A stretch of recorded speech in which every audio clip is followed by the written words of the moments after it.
저는 최근 시원하게 결혼 파혼하고 전처럼 당당히 살아가고 있는 20대 후반 여성입니다. 여자라면 인생에서 중요한 결혼을 넘기고 잘 살아가고 싶겠죠.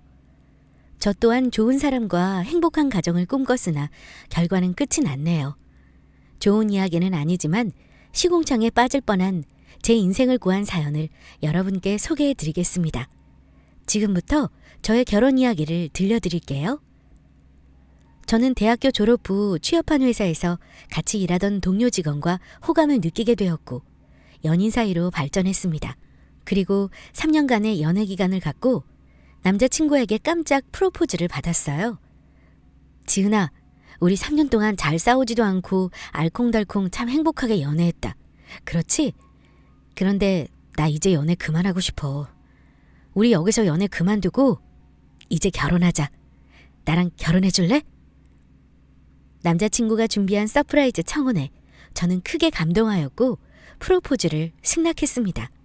그리고 차근차근 결혼 준비를 시작하게 되었죠.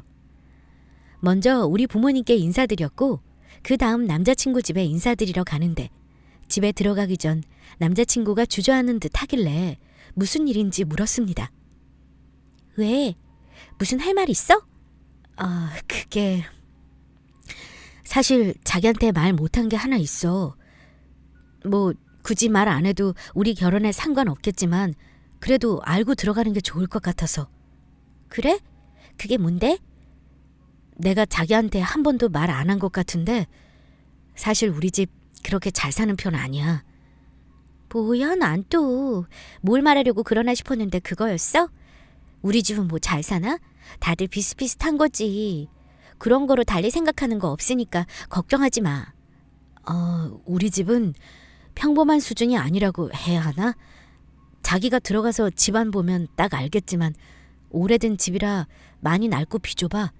집 형편이 좋지 않다 보니까 연애할 때 집 구경 시켜주는 게 부끄럽더라고. 그래서 한 번도 안 데리고 온 건데 막상 보여주려고 하니까 좀 걱정되네.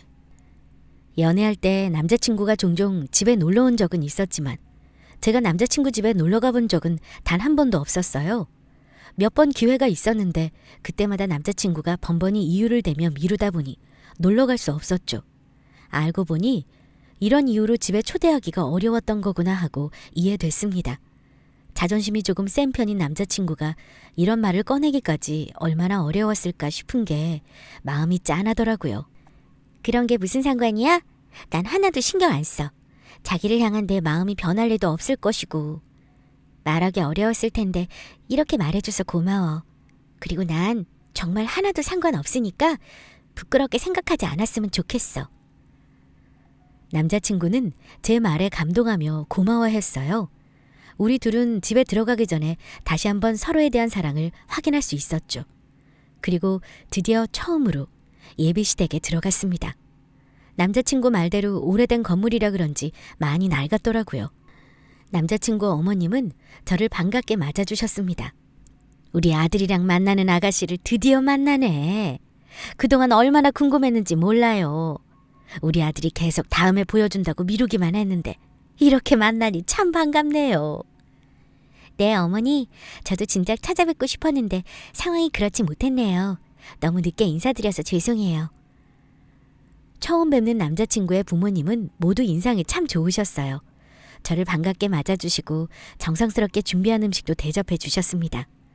남자친구는 외동아들이라 예비 시부모님 2분밖에 없었고 함께 이런저런 이야기를 나누며 식사를 마쳤어요. 그리고 과일을 먹고 있는데 예비 시어머니께서 결혼 준비에 관해 물어보셨습니다. 서로 집에 가서 인사도 드리고 결혼 허락받았으니 이제 결혼 준비는 어떻게 해나갈 거니? 둘이 모아놓은 돈으로 결혼 준비 충분한 거야? 저랑 남자친구랑 모은 돈이 많지는 않아요. 그래서 집안 혼수도 생략하고 결혼 준비 비용이랑 신혼여행, 신혼집 가전제품 정도만 저희 돈으로 마련하고 신혼집은 대출 껴서 얻으려고요. 대출? 아이고 그래. 최대한 대출 안 끼고 진행하면 좋은데 형편이 넉넉지 않으면 어쩔 수 없지 뭐. 우리가 너희들 결혼할 때 얼마라도 턱 얹어주면 좋은데 우리 형편도 그렇지 못해. 예비사돈께서는 조금 보태주신다는 말씀 없으시니? 우리보다 형편이 좀 낫다면 부모님이 도와주실 수도 있잖아. 저희 부모님도 여유롭진 않으시지만 조금이라도 도와주신다고 하셨어요. 그런데 아까 말씀드렸다시피 양쪽 집안 호수 없이 진행되는 거라 도움 없이 저희 힘으로 결혼식 진행하는 게 좋을 것 같아요. 요즘 신혼부부 대상으로 대출 잘 나와서 적당한 집 마련할 수 있을 거예요. 그래, 뭐 너희 생각에 그렇다면 어쩔 수 없지. 보태주는 거 없이 진행되는 마당에 우리가 뭐 더 참견하기는 그렇고 둘이 알아서 준비 잘해봐. 참, 집은 어디로 얻을 생각이니? 아직 생각해둔 곳은 없는데 얻는다면 직장이랑 가까운 곳으로 알아보려고요. 그래? 그럼 우리 동네가 딱 맞네. 우리 집에서 너희 직장까지 차 타면 금방이잖아. 아들이 어릴 때부터 살았던 곳이라 지내기에 나쁘지 않을 것이고. 참, 그러고 보니 여기 근방에 새 아파트가 하나 들어섰는데 괜찮다는 것 같더라. 거기 한번 알아보는 게 어떻니? 아, 거기 새 아파트라 괜찮긴 하지. 그런데 엄마, 거기는 꽤 비쌀 텐데. 둘이 대출 받아서 진행하는 거라며. 나도 어디서 들었는데 신혼부부 대출 금리도 저렴하고 괜찮다더라. 둘이 받을 수 있는 대로 최대한 땡겨받아서 맞춰봐. 둘이서 같이 대출금 갚아나가도 나중에 아파트값 무조건 오르니까 이득이지. 정 부족하면 어쩔 수 없지만 이왕이면 신혼 새 아파트에서 시작하면 좋잖니. 새 아파트면 좋기야 하죠. 우선 어느 정도 대출 가능한지 확인해 봐야 할 것 같아요. 한번 알아볼게요. 예비 시어머니는 동네에 새로 지어진 아파트를 알려주며 이곳에서 신혼생활을 시작하길 바라는 눈치였습니다. 아무래도 아들과 가까운 곳에 있으면 자주 왕래하기 편하니까 그런가 보다 싶었어요. 내심 시댁이랑 자주 마주치며 지내야 하는 거 아닌가 살짝 걱정되기도 했습니다. 모든 며느리는 같은 마음이잖아요. 아무리 시부모가 좋아도 자주 보는 걸 좋아하는 며느리는 이 세상에 단 한 명도 없을 겁니다. 저 또한 그런 마음이었어요. 대강 알아보는 척 신용만 해야겠다 생각했습니다. 본격적으로 남자친구와 결혼 준비에 들어갔고 신혼집을 계약해야 하는데 예비 시어머니가 말한 아파트를 자꾸만 이야기하더라고요. 저번에 어머님이 말씀하신 그 아파트지. 자기도 그 아파트가 마음에 드나 보네? 아무래도 신축이고 어릴 때부터 지낸 우리 동네니까 난 그 아파트가 괜찮을 것 같아. 신축 아파트인 건 아주 좋은데 우린 돈이 부족하잖아. 아무리 대출 풀로 다 땡긴다고 하더라도 가능하겠어? 내 생각에는 어려울 것 같은데? 그래도 혹시 모르잖아. 한번 알아나 보자. 남자친구는 그 아파트가 마음에 들었는지 가고 싶어하는 눈치였어요. 저는 내키지 않았지만 마땅히 거절할 명분이 없었습니다. 남자친구 말대로 매매 가격을 한번 알아보고 현실적으로 포기하게 만들어야겠다고 생각했어요. 남자친구와 함께 여러 부동산에 방문해서 알아보니 제 생각처럼 억소리 나게 비쌌습니다. 거봐, 내가 뭐라 그랬어. 신축 아파트라서 장난 아닐 거라고 했지? 자기랑 나랑 아무리 대출 풀로 땡겨도 이건 무리야. 1억이 더 부족한데 이걸 어디서 구해? 그러지 말고 다른 곳 알아보자. 그래도 이왕이면 신축 아파트에서 신혼생활 시작하는 게 좋잖아. 진짜 아쉽다. 1억만 더 있으면 들어갈 수 있는데 어디 돈 구해볼 데 없을까? 돈 구할 데가 어디 있어. 그렇게 해서라도 그 아파트에 꼭 들어가고 싶어?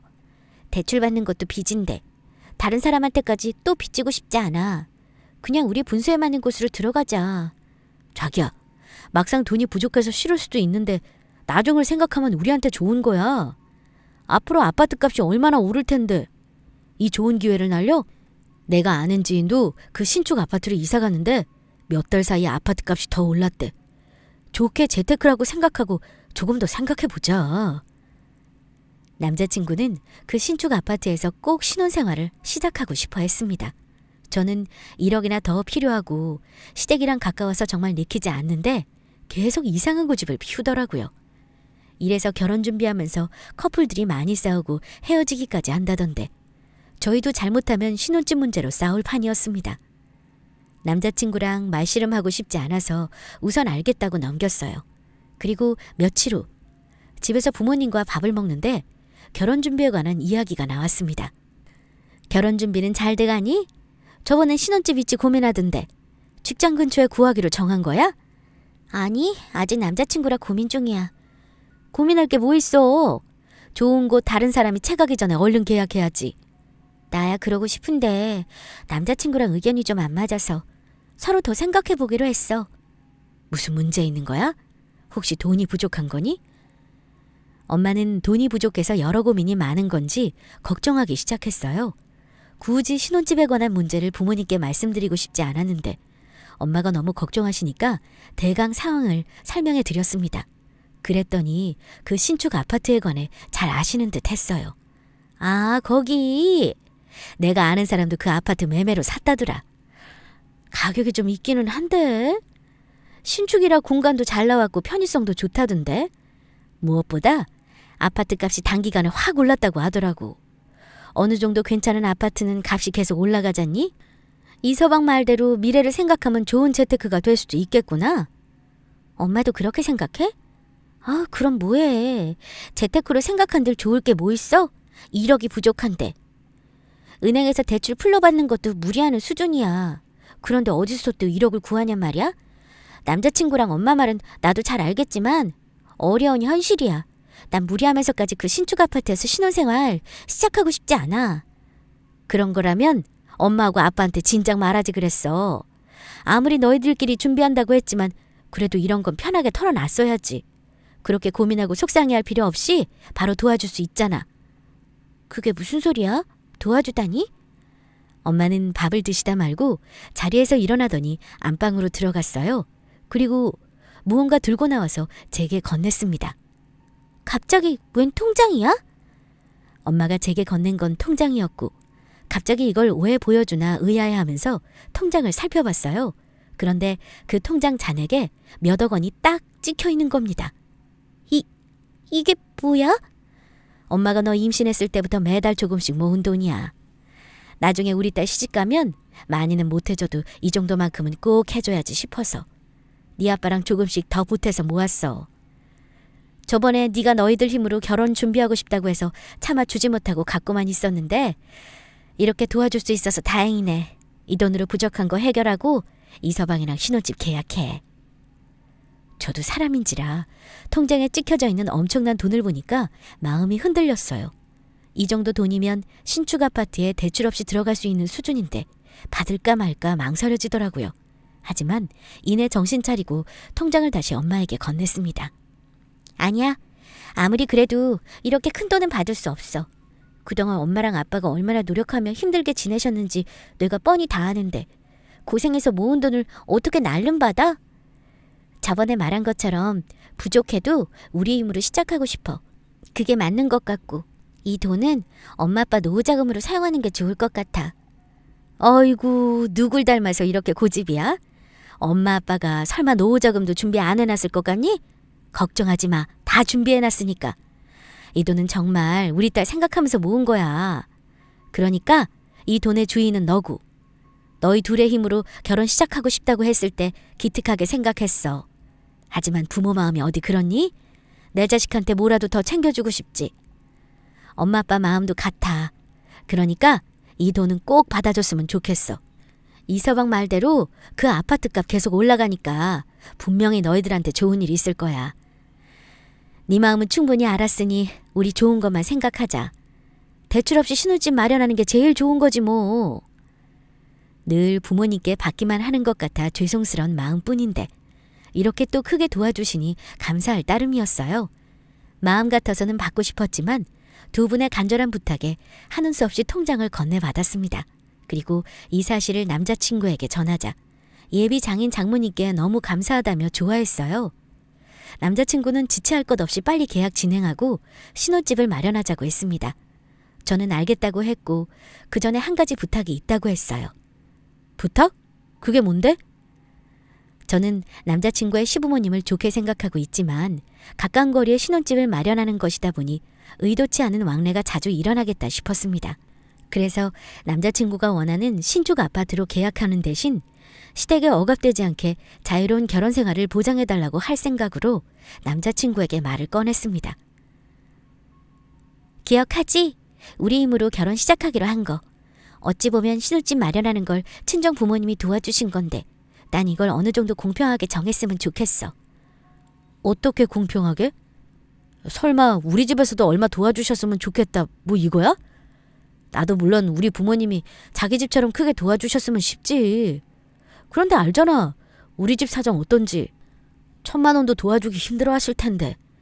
굳이 돈으로 공평하게 정하자는 게 아니야. 우리 부모님은 신혼집 마련하게끔 돈으로 도와주셨으니 자기는 앞으로 예비 시부모님과 내가 원만하게 지낼 수 있도록 잘 도와줬으면 좋겠어. 우리가 얻으려는 아파트랑 시댁거리가 꽤 가깝잖아. 그러다 보면 자주 왕래하면서 지낼 텐데 솔직히 난 그런 생활 조금 불편할 것 같아. 아무리 결혼했다 하더라도 내 생활은 있는 거고 시부모님께 얽매이거나 스트레스 받고 싶지 않아. 그렇다고 자기 부모님이 날 힘들게 하신다는 말은 아니고 사람이 함께하는 시간이 많아지다 보면 분명 부딪히는 일도 생길 것 같아. 그래서 적당한 거리가 필요한 거고. 나도 처음에는 깊게 생각 안 했는데 나도 어쩔 수 없는 며느리인가 봐. 시부모님이 마냥 편하게 느껴지지만은 않네. 나중에 합가하는 일도 없었으면 좋겠어. 적당히 왕래하면서 내 생활 존중받고 싶은데 이런 내 마음 이해해 줄 수 있을까? 남자친구는 제 이야기를 듣고 잠시 당황하는 것 같았지만 이내 알겠다며 고개를 끄덕거렸습니다. 서운할 수도 있는 말이지만 충분히 이해되는 부분이라며 다행히 제 뜻을 존중해 줬어요. 남자친구는 자신이 외동아들이지만 절대 합가하지 않도록 잘 처리하겠다며 저와 약속했습니다. 그렇게 우리 둘은 신혼집을 계약했고 결혼 준비는 마무리에 접어들었습니다. 그리고 상견례 때 양가 부모님들과 식사 자리를 가졌어요. 한창 분위기 좋게 이야기 나누고 있는데 예비 시어머니가 문득 신혼집에 관한 이야기를 꺼냈습니다. 참, 애들 신혼집 마련하게끔 도와주셨다고 이야기 들었어요. 신축 아파트라 값이 꽤 돼서 다른 곳으로 알아봐야 하나 싶었는데 예비사돈께서 큰돈 턱하니 도와주셨다면서요? 정말 잘하셨어요. 그 아파트가 앞으로 계속 오르는 추세거든요. 이왕 집 마련하는 거 아파트값 오르는 곳으로 구하는 게 좋지 않겠어요? 마침 우리 집이랑 거리도 가깝고. 네, 저도 그 아파트에 신혼집 얻는 거 잘했다고 생각해요. 안 그래도 제 지인이 거기 사는데 괜찮다고 하더라고요. 더 많이 도와주면 좋으련만 애들한테 미안할 따름이에요. 아유, 이렇게 큰돈 보태주는 게 어디예요. 저희는 그럴 형편 안 돼서 도움도 못 되는걸요. 저희도 여유가 있다면 좀 보태주고 싶은데 그게 어렵네요. 하지만 앞으로 따님 걱정은 하지 않으셔도 됩니다. 우리 집이랑 가까운 곳에 살림 차리니까 제가 사부인 대신 잘 챙길게요. 그리고 저는 며느리 부려먹는 그런 몰상식한 시어머니 아닙니다. 나중에 나이 들어도 우리 모시고 살려면 합가할 생각도 없어요. 그저 우리 아들하고 행복하게 살라고 옆에서 챙겨만 주렵니다. 예비 시어머니는 합가할 생각이 조금도 없다며 그저 둘이 아무 탈 없이 잘 살기만 하라고 당부하셨어요. 그 말을 들으니 어느 정도 제 개인적인 생활이 보장되겠구나 안심됐습니다. 이렇게 마인드가 좋은 시어머니를 만난 게 천운이다 싶었어요. 우리 둘은 예정대로 결혼식을 올렸고 해외로 신혼여행을 갔다 왔어요. 그리고 친정집에 제일 먼저 들러 인사드렸고 하룻밤 보낸 뒤 다음날 새벽에 인사드리러 갔습니다. 그런데 대뜸 시어머니께 전화가 왔고 시댁이 아닌 곧장 신혼집으로 오라고 하시더라고요. 네? 저희 신혼집으로요? 어머님이 우리 집 쪽으로 오시게요? 무슨 소리야? 나 이미 너희 집에 들어와 있어. 곧 있으면 밥 되니까 얼른 와서 맛있는 거나 같이 먹자. 시어머니 말에 이게 무슨 소리인가 싶어 남편에게 물었습니다. 어머님이 시댁으로 오지 말고 곧장 우리 신혼집으로 오라고 하시는데 이게 무슨 소리야? 어머님이 왜 우리 집에 들어와 계셔? 자기 혹시 어머니께 집 비밀번호 알려드렸어? 비밀번호? 알려드렸지. 뭐?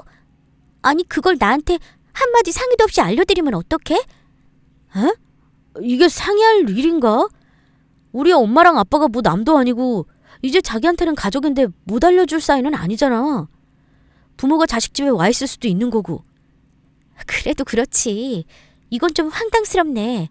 그리고 왜 시댁이 아니라 우리 신혼집에서 인사를 받겠다고 하시는 건지. 그건 우리 집이 좁잖아.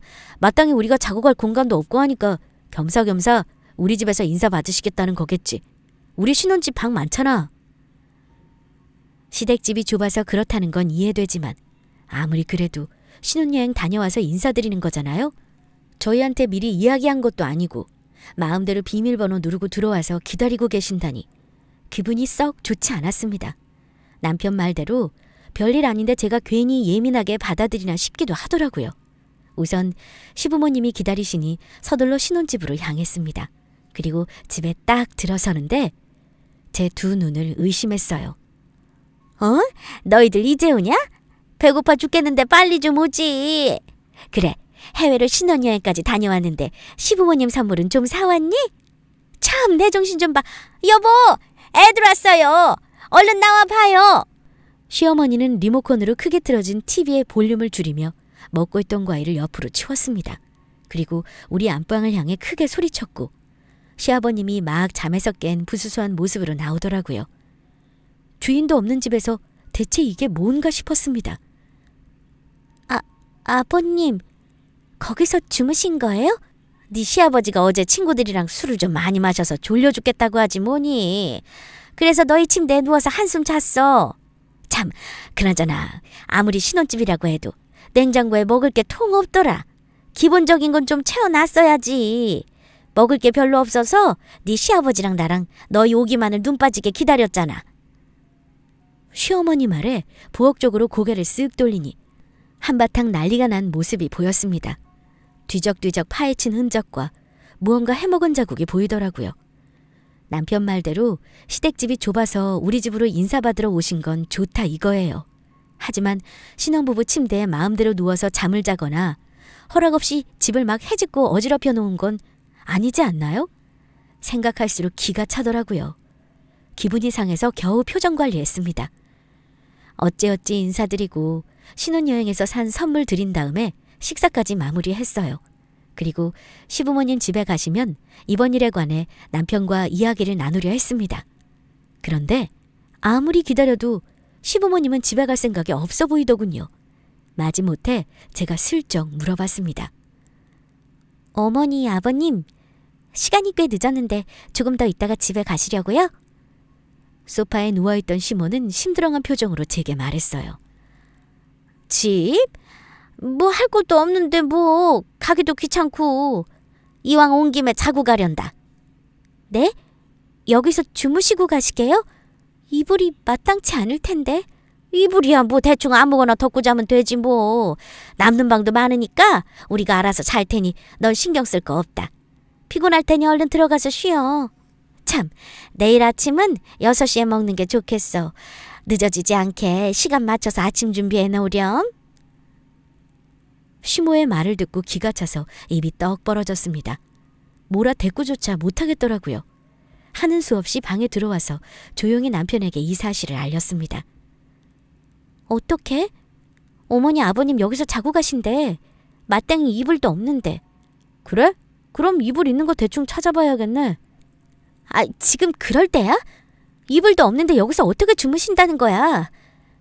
그리고 내일 아침 준비 6시에 하라고 하시더라? 우리 집은 그때 아침 먹어. 엄마랑 아빠가 워낙 아침잠이 없으셔서. 그럼 나더러 꼭두 새벽부터 일어나서 아침 준비를 하라는 거야? 장봐 놓은 것도 없어서 마땅히 차릴 게 없단 말이야. 에이, 뭐 있는 거로 대충 먹으면 되지. 아무튼 내가 이불 대충 찾아서 부모님 잘방에 갖다 놓을게. 자기는 얼른 씻고 우리 잘 준비하자. 아유, 아까부터 졸린 게 좀 피곤하네. 남편은 제 속을 아는지 모르는지 입을 쩍 벌려 연신 하품만 하더니 이불을 챙겨 안방을 나갔습니다. 저는 대체 이게 무슨 일인가 싶어서 기분이 정말 좋지 않았어요. 피곤해 죽겠는데 언제 일어나서 새벽 6시까지 아침을 차리냐고요. 아무리 있는 거로 대충 하라고 하지만 그게 쉽나요? 시부모님께 차려드릴 아침상인데 대충 할 수는 없는 일이죠. 하는 수 없이 꼭두 새벽부터 일찍 여는 시장에서 급히 장을 보고 아침상을 차렸습니다. 6시가 되니까 기다렸다는 듯이 시부모님과 남편이 방에서 나와 식탁 앞에 앉더라고요. 저는 삐질삐질 흐르는 땀을 닦아가며 겨우 자리에 앉았습니다.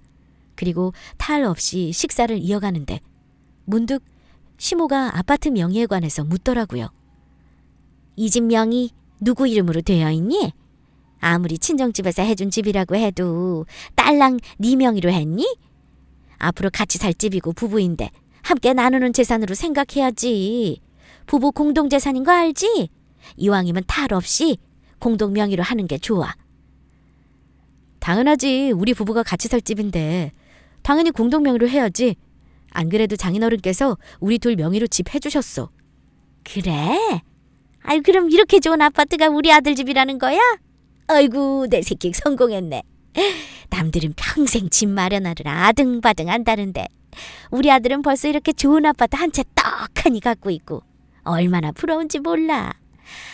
엄마랑 아빠도 이런 집에서 살아보는 게 소원인데 우리는 죽을 때까지 우리 이름으로 집 한 채 마련 못할 것 같아. 그래도 여기가 내 아들 집이고 가까우니까 앞으로 자주 들여다봐야겠다. 시모의 말을 듣고 온몸에 소름이 싹 돋았습니다. 그리고 남편을 확 째려봤어요. 아니나 다를까 저와 눈이 마주친 남편은 당황한 듯 눈을 피하더니 모른 척 밥만 먹더라고요. 앞으로 펼쳐질 일이 예사롭지가 않아서 이따가 남편을 확실히 단돌이 해야겠다 싶었습니다. 시부모는 아침밥을 먹고 후식으로 과일도 먹은 뒤 나른하게 낮잠 한숨 자고 나서야 집에 돌아갔어요. 그제야 한숨 돌린 저는 기다렸다는 듯이 남편에게 말했습니다. 자기, 아까 왜 내 눈 피했어? 뭐가? 뭐긴. 정말 1억이야? 이렇게 모르는 척 딱 잡아댄다고 그냥 넘어갈 일이냐고. 어머님 하시는 소리 들었잖아. 앞으로 자주 들린다고. 그야 거리도 가깝고 우리 잘 챙겨주시려고 하는 소리지 뭐. 정말 그렇다고 생각해? 난 앞으로 펼쳐질 미래가 훤히 보이는데 왜 자기는 이렇게 남일 보듯 태평해? 하긴 시부모님 오시면 나만 힘들지. 자기는 뭐 불편할 게 있겠어? 에이, 무슨 말을 또 그렇게 해. 우리 엄마랑 아빠가 얼마나 힘들게 하신다고. 겪어본 사람이 알지 자기가 뭐 알겠어. 아, 됐고. 아무튼 우리 결혼하기 전에 한 약속 기억하지? 그냥 얼렁뚱땅 넘어갈 생각 말고 약속 꼭 지켜. 알겠어? 그냥 넘어갈 생각 말고 반드시 약속을 지키라며 남편을 닥달했어요. 남편은 본인이 한 말이 있고 지킨 약속이 있으니 하는 수 없이 알겠다며 작은 소리로 답했습니다. 그러고 나서 다음 날 퇴근해서 집에 들어왔는데 신발장에 시부모님 신발이 떡하니 놓여 있더라고요. 이건 또 뭔가 싶어서 서둘러 들어가 보니 시부모가 소파에 앉아 웃으며 텔레비전을 보고 있었습니다. 어머님, 아버님, 이 시간에 우리 집에는 무슨 일이세요? 말씀도 없이? 내가 내 아들 집에 오는데 굳이 말하고 와야 하니? 아, 그게... 됐고 얼른 가서 저녁이나 차려라. 네 시아버지 아까부터 배고프시다고 난리다. 참, 네 시아버지 고기 좋아하시니까 고기 반찬으로 준비하고. 네, 고기요? 오실 줄 모르고 장도 안 봤는데. 그럼 얼른 가서 장 보면 되겠네. 뭘 꾸물거려? 네 시아버지 배고프시다니까. 퇴근하고 지친 몸으로 집에 들어왔는데 졸지에 장 보고 들어와서 서둘러 저녁 준비를 하게 되었어요. 정신없이 저녁 준비하니까 마침 남편이 집에 들어오더라고요. 남편은 저한테 왔다는 말 한마디 없이 옷을 휙 갈아입더니 시부모님 옆에 앉아 낄낄거리고 웃으며 TV를 보고 있었습니다. 그 꼴을 보는데 속이 다 부글부글 끓어오르더라고요.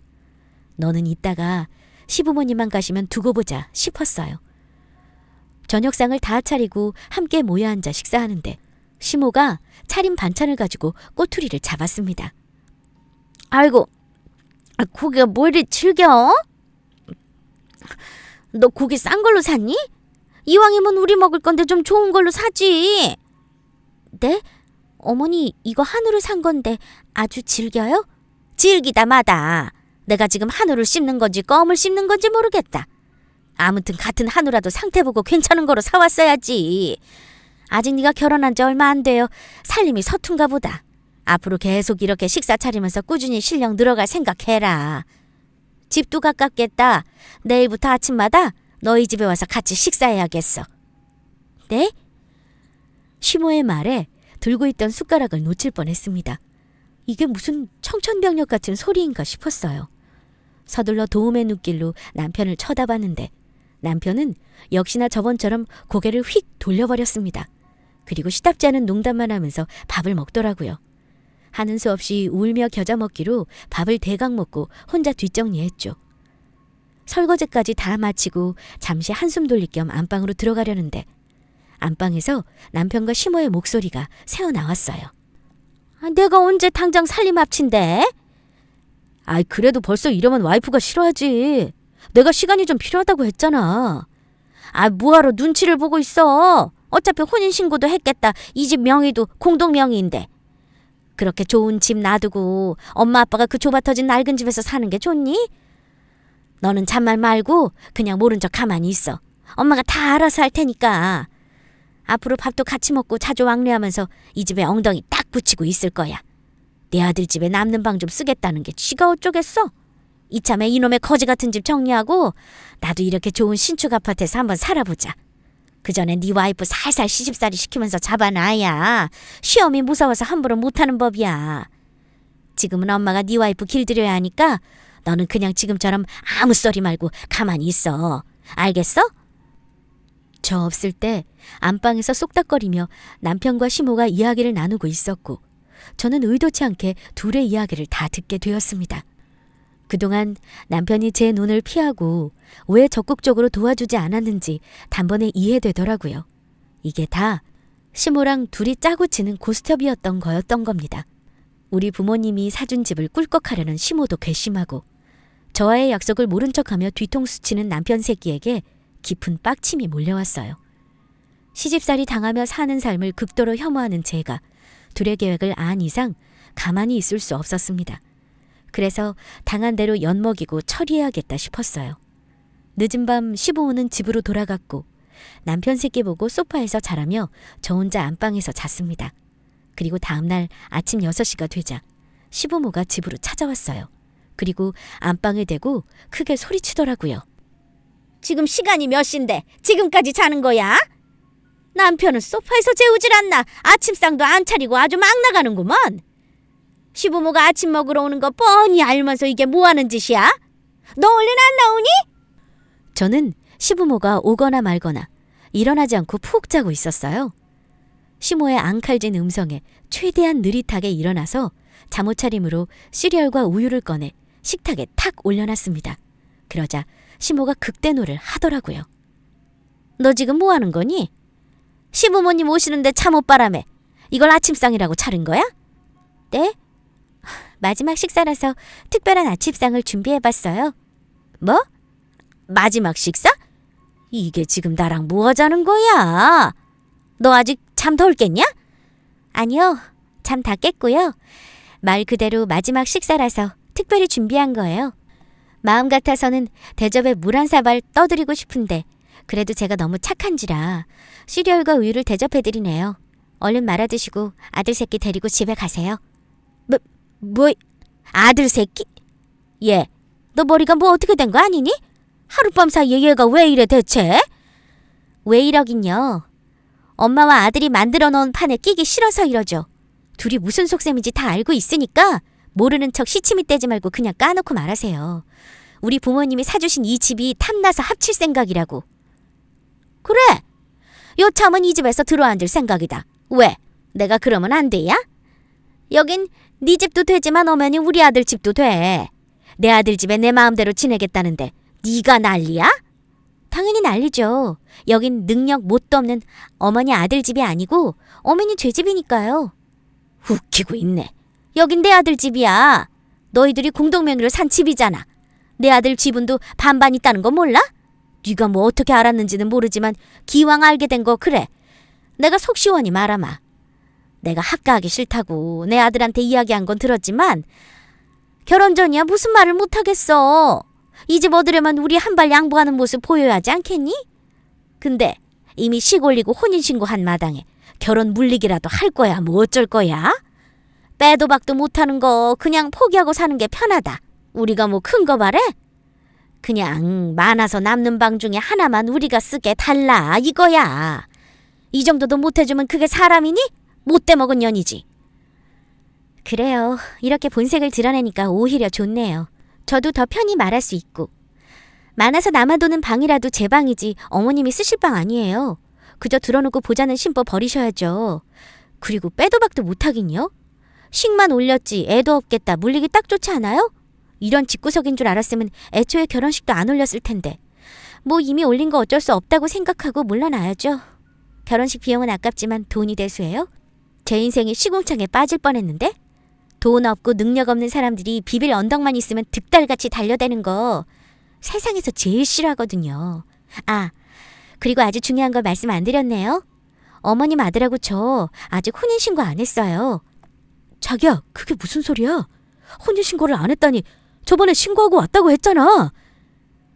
신혼여행에서 돌아온 뒤 바쁜 남편 대신 저 혼자 혼인신고하러 가기로 했는데 이상하게 갈 때마다 상황이 틀어지더라고요. 갑자기 회사 일이 생긴다든가 시모가 아침부터 쳐들어와서 피곤하게 한다든지 갈 수 없는 일이 생기면서 조금씩 미뤄졌습니다. 그리고 어느 순간 시모의 꼬락서니를 보니 좀 지켜봐야 할 것 같아서 혼인신고를 일부러 안 하고 있었죠. 남편에게는 했다고 대충 얼버무렸기 때문에 법적으로 부부가 된 줄 알았을 겁니다. 멍하니 쳐다보고 있는 시모와 남편 새끼에게 웃으며 말했어요. 법적으로 부부도 아닌 마당에 이혼이고 뭐고 필요 없고 그냥 얼른 짐 싸서 나가. 이제라도 너 같은 놈 걸을 수 있어서 천만다행이지 뭐야? 남편 놈은 믿기 어려운지 눈만 껌뻑거리며 절 쳐다봤어요. 그러자 시모가 악다구니를 쓰며 소리쳤습니다. 아니야! 이 집은 우리 아들 거야. 누구 보고 나가래. 혼인신고 안 했다고 해도 우리 아들 명의잖아. 그러니까 절대 못 나가. 집 못 가진 귀신이 붙었나 왜 이래요? 언감생심 이 집 넘보지 마요. 공동명의여도 소송으로 충분히 취소할 수 있으니까. 그만한 사유는 충분하잖아요. 당신 아들과 결혼 전에 문자로 나눈 대화들이 있는데 약속을 지키지 않을 시 이혼할 거고 재산분할 못한다고 했어요. 아들은 순순히 동의했고요. 서면으로 남긴 계약서가 아니더라도 문자로 구두계약이 맺어진 거니 증거로 충분하다고 하네요. 아, 제 친구가 잘 나가는 변호사거든요. 이미 다 알아봤으니 헛된 꿈 꾸지 말고 아들이랑 손 붙잡고 원래 살던 곳으로 돌아가요. 시모는 아니라며 절대 인정할 수 없다고 미친 듯이 악다구니를 써 제꼈고 저는 그런 시모를 무시한 채 남편 짐을 집 밖으로 하나씩 던졌습니다. 남편은 부랴부랴 자신의 짐을 챙기며 당황스러워했고요. 결국 계속 소리 지르는 시모를 내보내기 위해서 변호사 친구를 불렀고 경찰까지 대동한다고 하니 쫄아서 집으로 가버렸어요. 저는 곧바로 친구에게 남편 새끼와의 명의 취소 소송을 진행했습니다. 물론 친구의 말대로 남편은 부모님이 사주신 집에 어떤 지분도 받지 못하고 끝이 나버렸고요. 그 뒤로 뒤늦게 자신이 잘못했다며 다신 시댁과 엮이지 않게 잘 처신하겠다고 울고불고 빌었지만 저는 그런 전남친 새끼를 다 차단하며 다시 태어난 기분으로 하루하루 살고 있습니다. 하마터면 제대로 똥 밟을 뻔했어요. 여러분은 저처럼 못난 새끼 만나지 않길 바랍니다. 그럼 저의 긴 사연 들어주셔서 감사합니다.